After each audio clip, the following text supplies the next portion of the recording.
Hey guys, how's it going? Before I get into this video, I want to say thank you to Cody for samples he sent me. I won one of his contests a while back. I think the 5,000 subscriber one. Thanks a lot, Cody. I appreciate it. I'm trying them out, and hopefully I get through most of those by winter. There's a lot of heavy hitters in there. So today's video is gonna be, what do you want? It's gonna be a top 10. This is gonna be the top 10 fragrances that I've been wearing in 2013. It's not gonna be based on how much I wore them and how long I wore them, because a couple of these were newer purchases. So I've got them in between, like one of them I got in the summer, another one I got a few months before winter, and it's just more on my taste, my favorites. So these are ones that if I could make it, if I could control the weather any day of the year, I'd be reaching for these and making the weather appropriate for each of these. So let's get started. I got two honorable mentions. The first one is going to be Nautica Voyage. I really enjoy this one a lot. It didn't make this list because there's another fragrance on this list that beat it. It does the same thing as the other one. I'll mention it when I get to it. And it kind of beat this one, but this one's pretty good for its price. The other one is more expensive. So I'll show you that one soon. The other honorable mention was Plan Amigoist. I like this one too. I like it a lot on certain days, certain types of weather, evenings, fresh days. But I wear this when I'm hanging out with mature people. Kind of an older crowd, not really the young people. Like when I'm going out with my friends and stuff, I won't wear this. I'll wear something younger. So, but I do enjoy it, and it's a nice one. It's definitely a nice one. Gets you compliments. So let's get started. Number 10. Number 10 is Mont Blanc's Individual. That sweet, warming scent that it has is really nice on cold days. Depending on your mood, of course. This one, I think rainy days is when I enjoyed it the most. And some people like this, some people love this. Occasionally you'll get one or two people that think it's a little strong. But for the most part, it's done really well for me. Mont Blanc's Individual. Number 9. This one is a newer edition. I got it a few months ago. Been wearing it, and I've gotten some really good feedback with it. I've learned to enjoy this one in the cold. It won't work in the heat, so it's very limited. So if you're gonna wear this one, hopefully it's a cold day. That's Pure Havane by Terry Mugler, and it's got a very unique scent to it. Those are the comments I get from people. It smells different. It's not something you smell all the time. And a couple of my friends, they've been just sniffing me because, what are you wearing? What are you wearing? And they never heard of it, but they're just like, oh, it just smells so good. It's unique. And so this one will get you noticed. It does stand out from a crowd. I just got the other one, Pure Malt, and I mixed them right now. I got them both sprayed on my wrist. And it's an interesting combination when you mix them together. I got that idea from Little Angry, so I'm trying it out, and we'll see how it works. I'll let you guys know. Number 8. Yeah, number 8 is another fragrance that this one actually I've had quite a while, and I really enjoy this one. Suits, button-ups. I was wearing a suit the other day. I wore this one. It goes well all year round. The hot and cold. I mean, it works fine for me.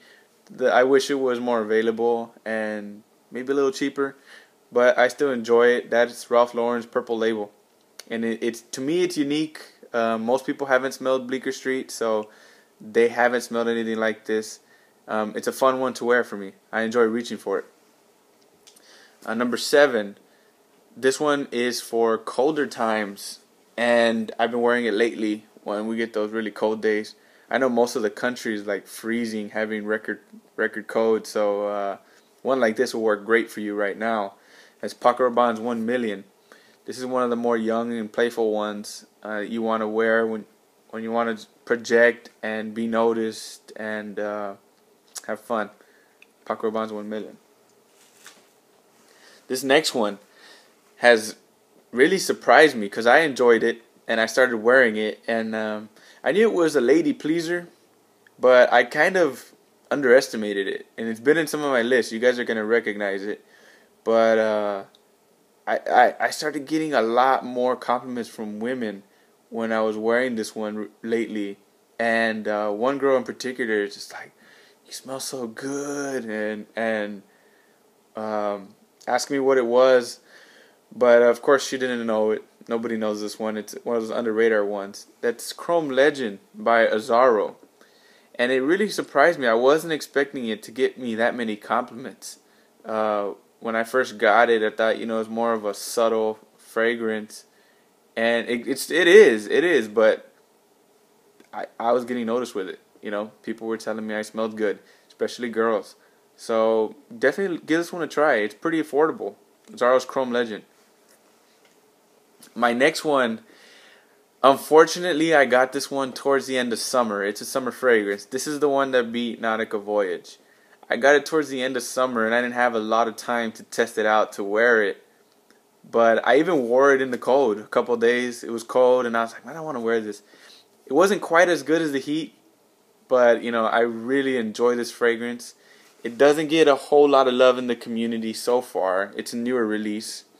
That is Dior Homme Cologne.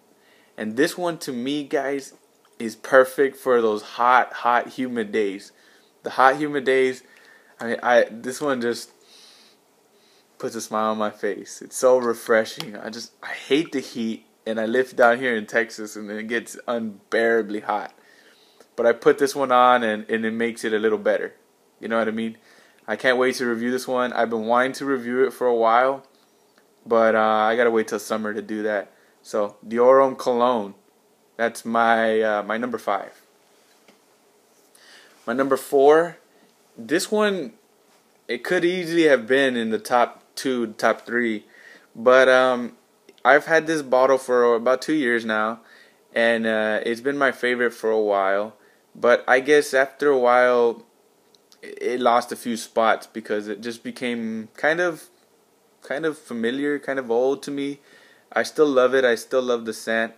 It does have a popularity issue, but this is a fantastic one.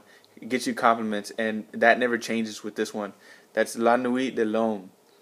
I remember I wore this the other day to was it a baby shower or a party or something from one of my sister-in-law, and I started getting complimented with it. It had kind of fallen out of my attention, out of my rotation, and when I wore it then, I was like, okay, I need to give this one some more respect because it's still as good as it used to be. La Nuit de l'Homme. Number 3, this could be a no-brainer, easy one. I wore this one probably the most of any fragrance in my collection in 2013.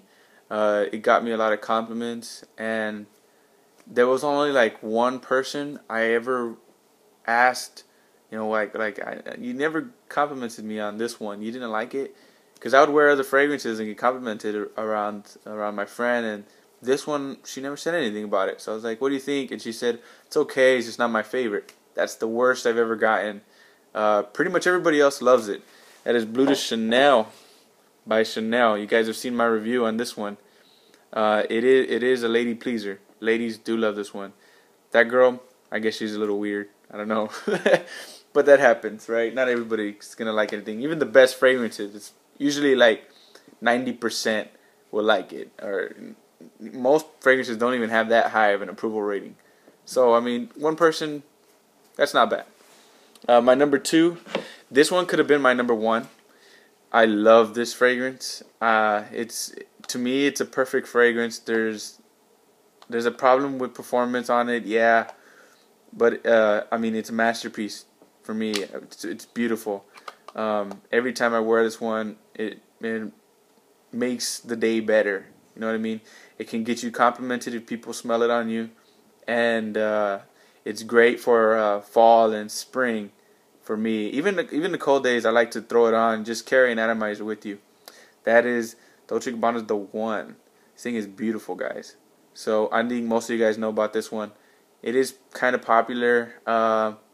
not crazy popular, but in some areas I'm sure it'll be recognized. So be careful with that. And if you haven't sniffed it, just go to Sephora, try it out. This is an awesome fragrance. It's my number 2. One of the best smelling, if not the best smelling, fragrance in my collection. My number 1 is, I guess you could say, the king of fragrances. And arguably the best fragrance ever made. This one is loved by pretty much everybody. There's not a lot of people who dislike this one. And actually, I don't know anybody. And its biggest weakness is its heavy price tag. That is Creed's Aventus. This guy is it's pretty. It doesn't get any better than this. So you know when I said like 9 out of 10 is rare, this is probably the one with 9 out of 10. And it's a very masculine, but yet playful and young and energetic, and this says all the right things, you know, and girls love it and men love it, and so it doesn't matter who you want to please, Creed Aventus will get it done. That's my list, guys. I hope you enjoyed it. Let me know what your favorites were for 2013. Some of these new ones, hopefully I'll get to review them pretty soon. And I apologize for not releasing as many videos as I'd like to. You know, it's just it does take some time to do all this, and I'm doing my best. I'm getting around to it. So, you know, let me know what you guys think in the bottom. Rate, comment, subscribe. Take it easy, guys. Peace.